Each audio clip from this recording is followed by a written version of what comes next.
সেদিন আমার অনেক কাছের এক আপুকে জিজ্ঞেস করলাম, আপু তুমি কি করো?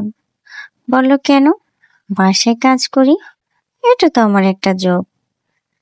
আমি অবাক দৃষ্টিতে তাকিয়ে রইলাম। বাসায় কাজ আবার জব হতে পারে? বললো, হ্যাঁ।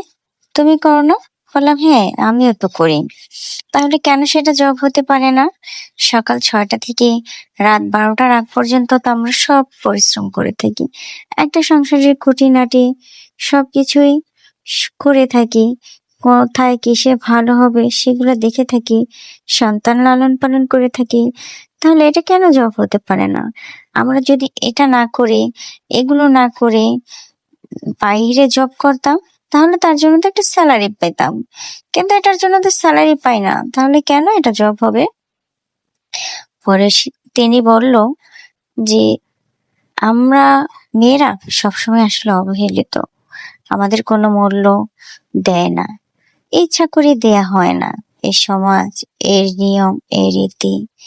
তুমি একটাবার ভেবে দেখেছো, আমরা কখনো গভীরভাবে ভেবে দেখেছো, আমরা যে আমাদের স্বামীদের পেয়েছি, এই স্বামী মা মানে আমার শাশুড়ি, তারা কিন্তু ঠিক আমাদের মতো এরকমই পরিশ্রম করেছে।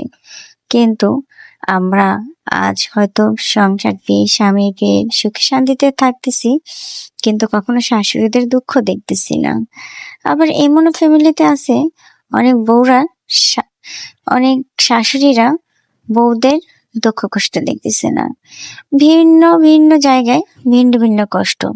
আমাদের প্রতিটা মেয়েদের মনে কিন্তু একই রকমের কষ্ট। অথচ অবাক হবে যে আমরা মেয়েরাই মেয়েদেরকে কষ্ট দিয়ে থাকি। অনেক ফ্যামিলিতে বউয়েরদের হাতে সবকিছু থাকে, শ্বশুর শাশুড়িদের কষ্ট দিয়ে থাকে।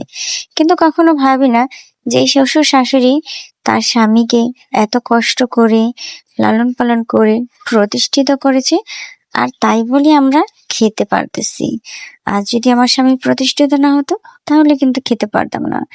আবার অনেক ক্ষেত্রে শাশুড়িও ভাবে যে পরের মেয়ে কেন খাবে? আমার ছেলেকে আমি প্রতিষ্ঠিত করে দিয়েছি, কিন্তু সে পরের মেয়ের তো হক আছে। বাবা মায়ের যেমন একটা সন্তানের প্রতি হক আছে, একজন স্ত্রীরও তার স্বামীর উপর হক আছে। এই সবগুলো যদি আমরা মানি, তাহলে কিন্তু খুবই সহজ হয়ে যায়। আর আমাদের সংসারে আসলে তেমন কোনো কষ্টই হয় না। আমরা সব কাজ অনায়াসে করতে পারতাম। সেখানে আমাদের পারিশ্রমিকের প্রতিটা মূল্য হতো আমাদের ভালোবাসার।